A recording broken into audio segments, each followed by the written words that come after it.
Hey you guys, it is me, Laura, homeschooling mom to 3 kids, ages 3, 8, and 10. And today I am sharing with you a math curriculum that is completely different from any math curriculum that you have ever seen. Now, one thing to note is that I am brand new starting this out, so this is not as much a review as it is just to explain the program and show you how it works. After I've used it for a while, then I hope to come back and do a review of the program, but this is just kind of basically explaining the setup and how it works and some of the ways that we are and plan to incorporate it into our homeschool. So the first thing about this math program that is different from all other math programs is that it is a very real world approach to math. So when I was growing up doing math, I had fun. I wasn't great at math, but I really enjoyed it. And for me, it was like solving puzzles and number puzzles and games and things like that. But there was never really the connection to, oh, how would I use this in the real world? But I have a child who starts with understanding, what am I trying to solve? What am I trying to do in the real world? And then can understand the computation and where he's trying to go from that perspective. So it's different than the way that my mind works. And he also does not do well with big, huge pages of practice, practice, practice. He needs to be able to use the math in the real world. And so I have had such a hard time finding a program that works for him. This Math on the Level is actually a program that I discovered before I was homeschooling with my kids, and it was kind of something that I put on the shelf, kind of tuck away, like, I like this program, it looks really good and really awesome.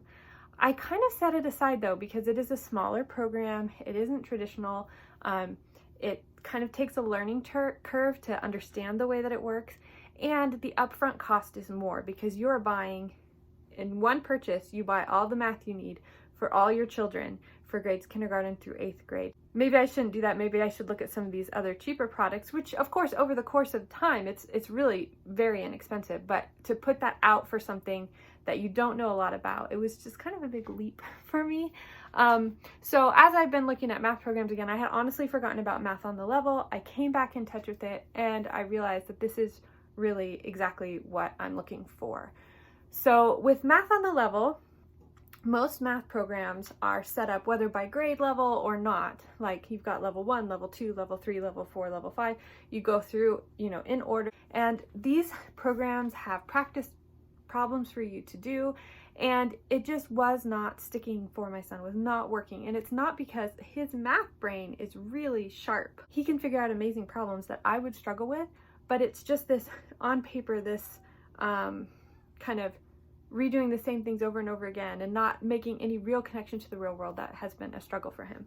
So I got this program, and what it does is it comes with a big list of all of the concepts your child's going to need to know from kindergarten through pre-algebra, so K through 8, and it has 2 lists. One of them breaks down all of the concepts like in order of type of math. So you've got like operations, you've got fractions and decimals, you've got geometry and those kinds of things. And it's broken down and each concept is given a number.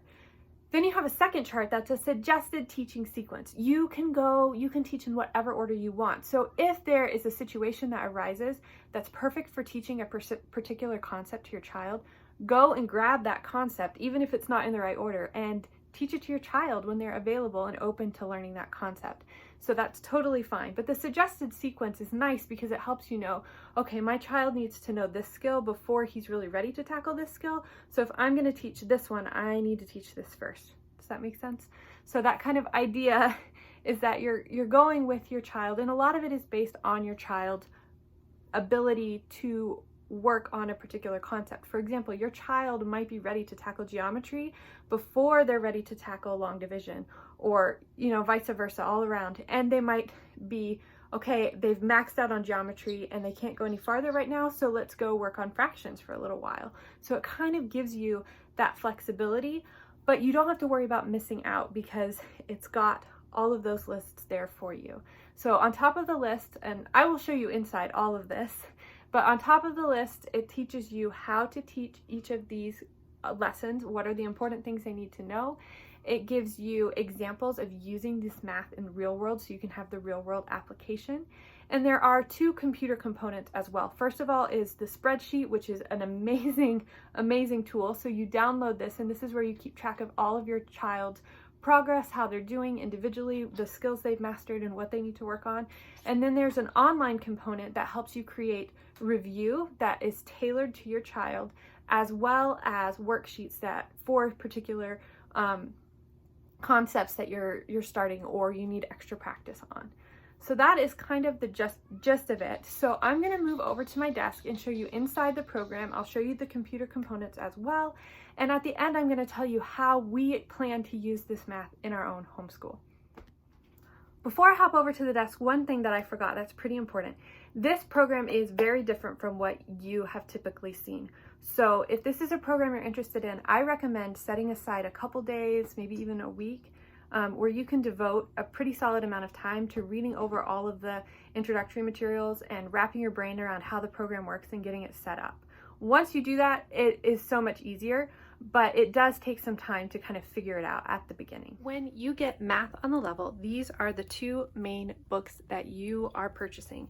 This is Math on the Level Curriculum Resources, and I am going over the second edition, not the classic edition. The price has come down and there's fewer parts of the second edition. And I think it's really a good move that they made. But you'll have the book that's Curriculum Resources, and this includes the overview and record keeping, math adventures, and math resources. And then you have your combined teaching guide, which is it's broken up into operations, geometry and measurement, money and decimals, and fractions. So we're going to start by looking at the curriculum resources, and then I will show you the teaching guide. So with the curriculum resources, there is a lot of information about getting started because, like I said, this is a very different program than what you would see normally.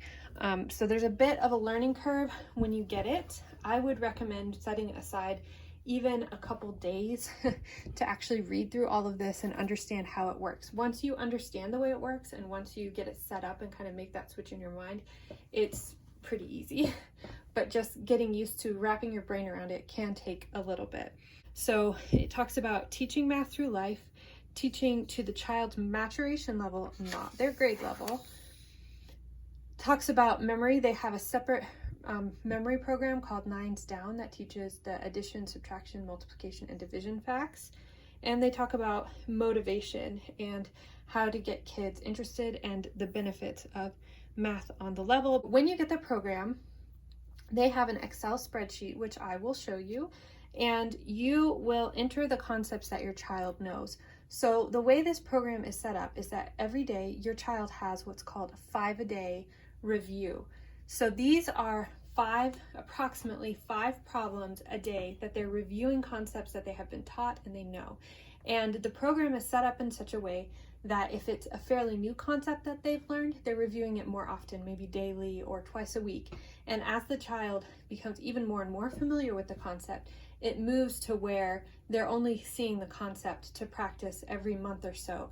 And as it gets more spread out, if you come to a concept and they're struggling with it, then you would move it back into more frequent. You would reteach the concept and help the child to remember that as well. But instead of having to come up with the problems on your own or keep track of that day to day or do any of it, they have a spreadsheet that comes with the program that makes it super easy to schedule it out individually for each of your children. And then you just go in there once a week and print off the worksheets, which again, I'll show you all of that. So that's really, really helpful.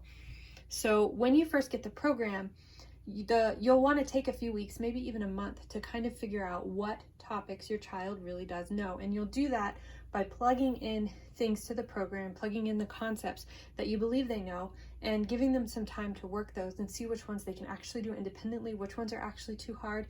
And you make this time really fun. Play math games while you're doing it. Do your 5-a-day and play math games or do other fun things while you're figuring out what concepts they really know and have down and which ones they might need retaught or more practice with. And then once you have that, there's record keeping. So you'll be able to print out all the different concepts that go with the 5-a-days that you use so that you can see when your child has mastered a concept or know what concepts they're working on, or if they're struggling with a problem, you can come here and say, okay, well, this is coordinate planes. That is concept number 69. So that tells you where you can go to find for information. or they've even got a program that helps you make worksheets to give them extra practice on that one thing as well. So then they have daily math lessons.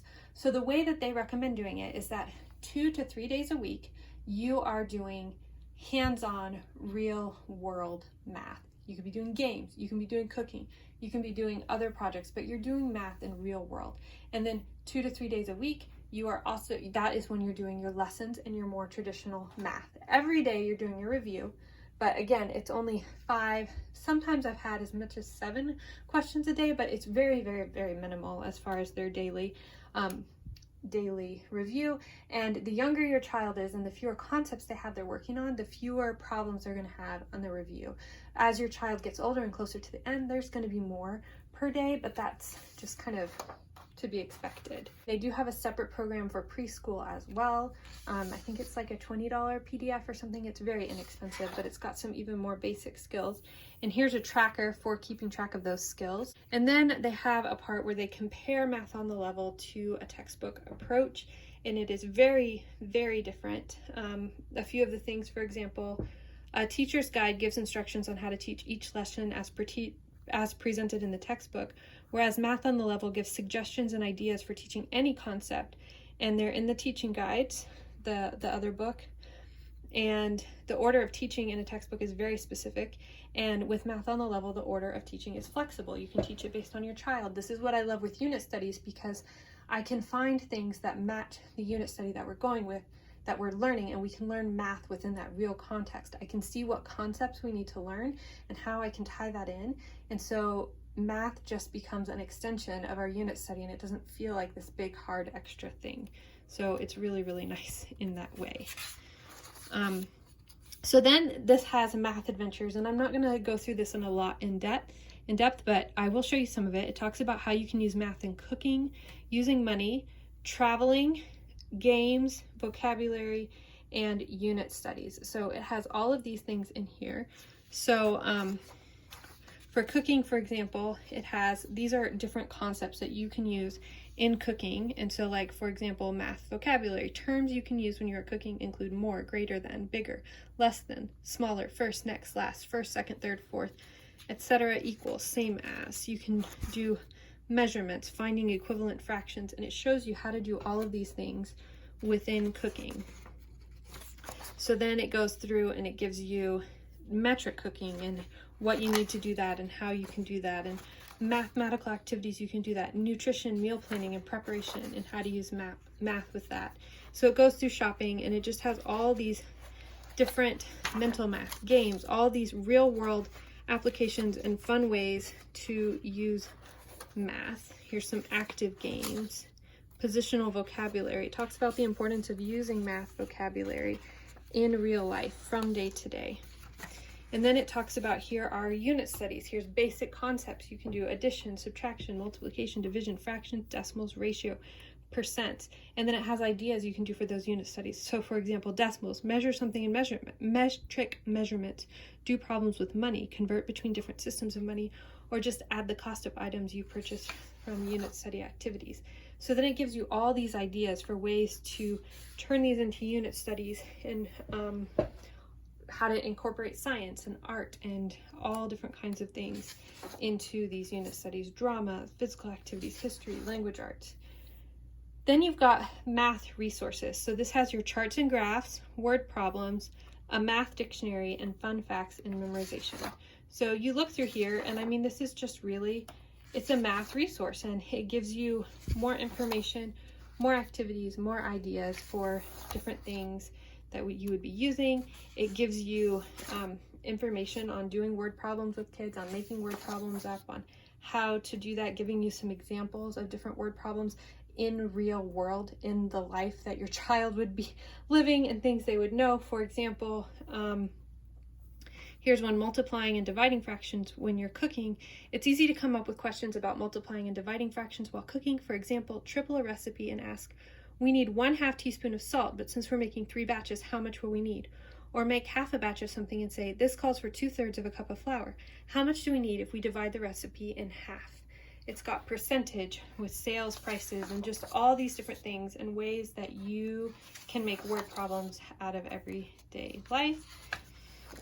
And then in the end, it has information about math facts and memorization. And so this is really just a lot of tips and really neat ways that you can teach your kids and help them memorize math facts and why that's important. Now here in the back, it's got a suggested teaching sequence. So this I actually refer to a lot.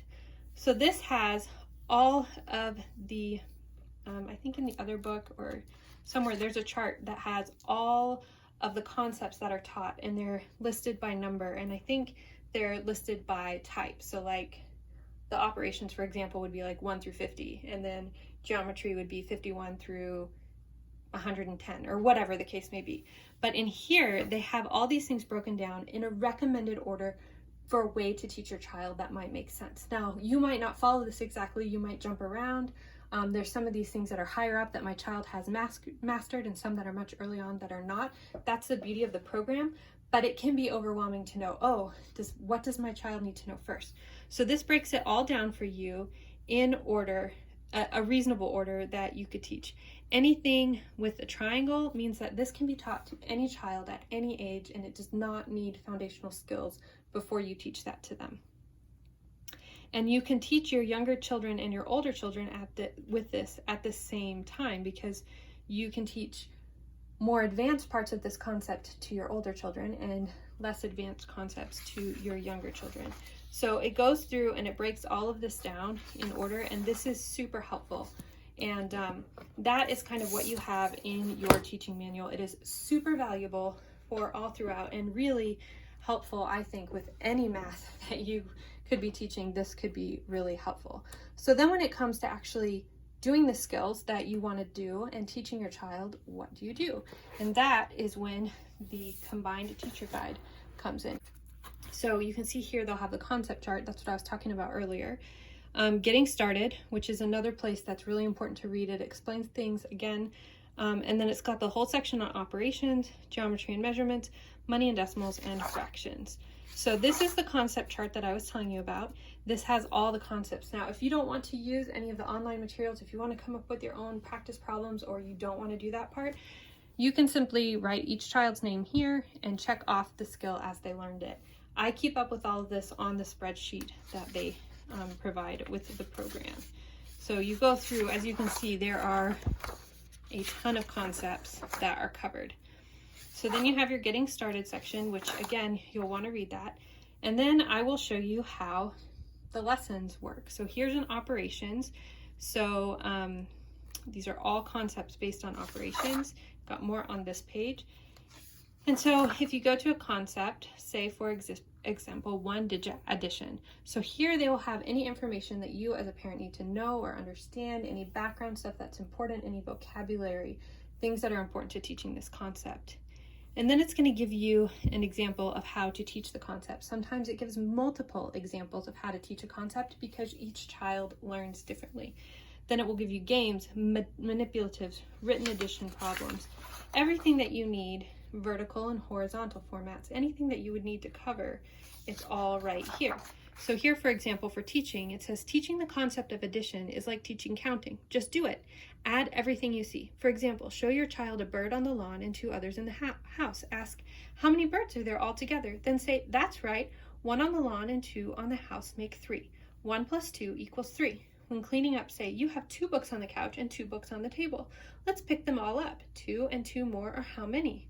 Help the child count the books to get the answer of 4. Then say, that's right, 2 + 2 = 4. If you have older children, let them find things to add. Remember to keep it simple and tangible at first, and introduce the vocabulary of plus, add, all together, and equals. You don't need to do lots of explaining unless they ask. Just use the words correctly. And so it continues on with information like that. Then when you get to some more challenging things, like here's multi-digit multiplication. So teaching ideas. A very simple way to look at multiple digit multiplication is as a series of mini multiplication problems that are added together. For example, 757 times 734 has 3 multiplication problems. 757 times 4, 757 times 3, and 757 times 7. You can also be more precise by saying 757 times 4, 757 times 30, and 757 times 700, which is expanded form of the other number. And keep everything lined up. Use graph paper, binder paper, turn sideways, or draw lines, but keep all the numbers organized in straight columns. Lightly cross off regrouping, carrying marks after each mini multiplication is done so they don't get mixed up with the regrouping marks. Start writing the product of each mini multiplication problem directly underneath the bottom digit being multiplied. So it shows you this here. It talks about multiplying zeros, and it gives you several pages of examples and things to remember. Then it says multiplying with multiple digits on the bottom, right, is the logical next step after learning a problem with a single digit on the bottom. Correct alignment is important since there can now be several rows of carried terms. And so it kind of gives this information here, and it goes through and it has information on operations. It's got things on geometry. Some of these are lessons that you just teach and things that you do with your kids throughout daily life for them to understand the concepts, like introducing metric units. But there's not a lot of practice in worksheet form. It's just all going to be like this. This is 2 sets of numbers, the compass, the protractor. So you're introducing these tools in this lesson so that your child knows how to use them for future lessons, and figuring out complex figure dimensions, all of this. And then you have money and decimals. And then, of course, it has the section on fractions. So all of that is listed in here so that you know what to do, you know how to teach. So this is the spreadsheet, and it is extremely complex, and I am not going to show you every little bit of it. They have some great videos online that explain how all this works. But you set up your student, they have room for 6 students. I don't know if you can do more than that at a time or not. You would have to ask them. But then each student is connected with a chart. And this is where you are going to put, all you have to do is type the number of the concept in that your child has already learned. And again, you can find those either in this list that has them by a sequenced chart, or you can find those in your combined teaching guide where they are in numerical order based on the type of concept. And again, that is here. And you can also find them in the spreadsheet itself. If you look down here at the bottom, there is the concept chart as well as the sequence chart.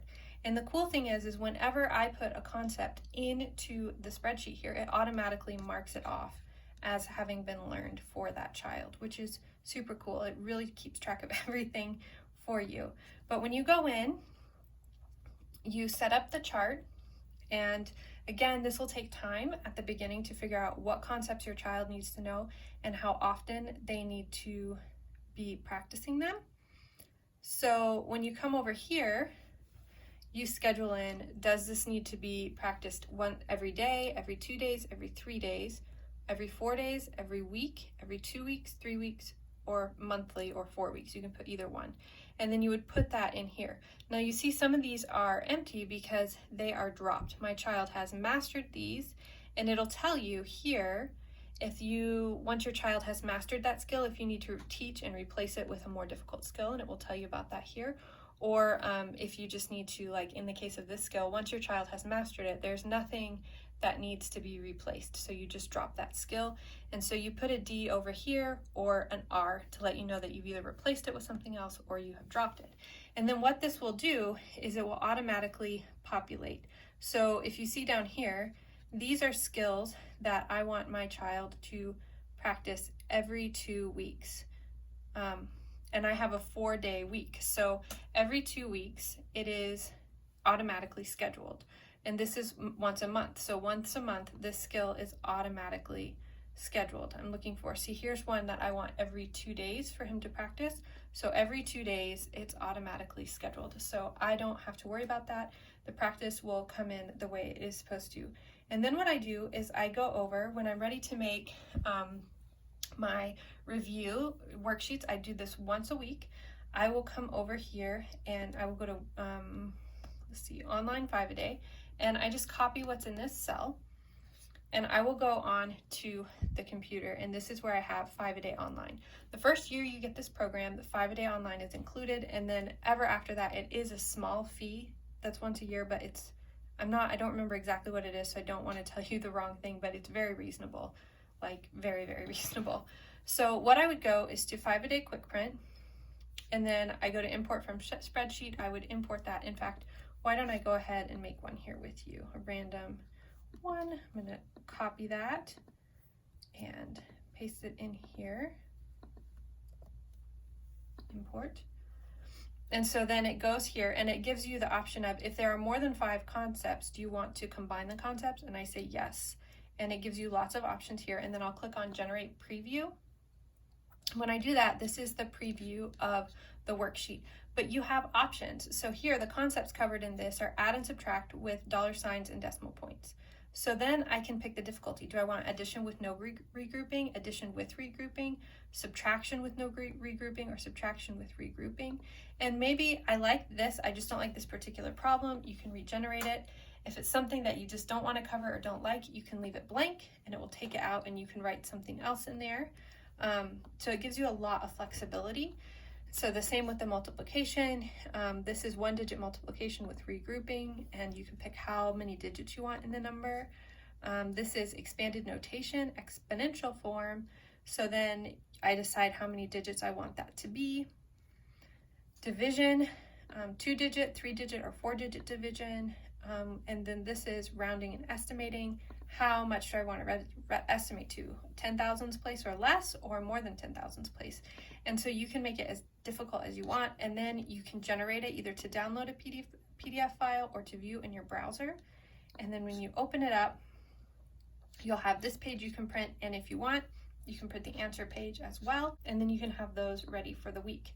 Now, another really cool thing about this is that if you are learning a new concept, you can create worksheets for your child to practice that concept. So worksheet quick print. So I would go here, and then any concept that I want to do, so I'm just going to randomly pick a concept here. Simple division, concept number 37. So let's say that's what I'm working on. I would pull that in and tell it how many problems of that kind I want. If I want to put something else that we're working on too, or something else that he needs more review practice, I can. I can simply add concept, and I could do, if I wanted to add concept number 27, which is different ways to show multiplication, I can do that and say I only want 3 of those. And let's say I want 10 of the simple division, or I'll say 7 so that I have 10 altogether.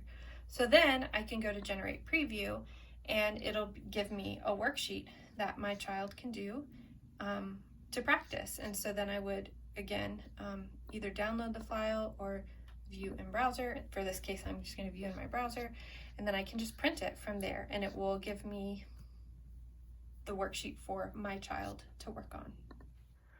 So that is a look inside of math on the level. Now, I thought I would tell you a little bit about how I am using it. One thing that I've noticed with my child is that he does really well with video lessons. If there's a math antics video on YouTube that goes with it, I will let him watch that video. There are also lots of free resources. For example, the new Math from Good and Beautiful, those PDFs are free and downloadable. So if there's a concept that you want to have your child introduced to, they have video lessons for the upper levels and have your child do the practice problems or not. Those are some ways that you can definitely utilize this program, and then you can pick whatever order works for you to teach the new concepts to your child. One thing that I like to do, for example, we have a Middle Ages unit study that is coming up, and I have pulled some of the circumference books. A lot of those are review concepts for my child, but there are some new concepts. So we will be reading those books, and I just went online to look for fun activity ideas of ways to incorporate those into our lesson and things to do. For example, we'll be doing angles, and we're going to learn all about angles. So we'll learn how to use a protractor. We'll learn how to use a compass. And I will have my kids, they're going to make an art project where they use washi tape and just put them in straight lines and then measure the angles. We're going to go around the house and see what kind of angles we can find and use those in a real world kind of setting. So that is kind of the way that we use them. As we do different unit studies, I think about the way that math is naturally used in those fields, in those areas, any place that math naturally comes up. So what I also did, I went through the list of concepts and I looked at the ones that my child knows and the ones that are coming up, and I made some general goals of concepts that I might like to cover this year. So as I'm planning a unit study, I will also look at that list and I'll say, what of these concepts can I pull in? And the reality is, by the end of the year, some of those concepts we will not have touched. However, there will also be concepts that I didn't put on that list that he hasn't yet been introduced to that we will learn. It's a much more natural way of learning math. And like I said, it really took me a few days, maybe even a week, to really wrap my brain around this. I poured over the books and I really tried to study it, but now that I'm using it in action, it is so much easier than I thought it would be. It does take more prep than a program, say like Master Books or even Good and Beautiful, where you just open and go, because you do have to think about what lessons are we going to teach next and what are some ways that I can do that. But it's really not a lot of prep overall. And I think especially for a child who doesn't work well with these open and go type programs, this is a really great way to do it. And I also love that you can incorporate all your kids and be teaching them all similar math concepts at their own level. And so that is another way, if you have social learners that do better learning in a group rather than independently, it's also a really great program for them. So that is pretty much all that I have to share with you right now on Math on the Level. If you have any questions, please leave them below and I will do my best to answer them. And I'm excited to share with you more as we use this program over time and as we see the way that it helps. I was struggling with coming up with a master list of all the concepts that my child needed to know, and I just feel like this has been really an answer to prayer for me, because I have that master list. Plus, I also have a lot of resources and materials at my disposal. The 5-a-day online program is super amazing and super helpful, and it makes things very easy. And being able to go when I don't know how to teach a concept, to have that right there for me, not even just how to teach it, but how to teach it in a very real world, everyday life kind of way, is so valuable for our family, and I am very excited to have it. So that is all I have for you. I hope you have a good day, and I would love to know, what are the math resources or programs that you have found that have really been helpful for your family? Leave that for me in a comment below, and I will talk to you later. Bye.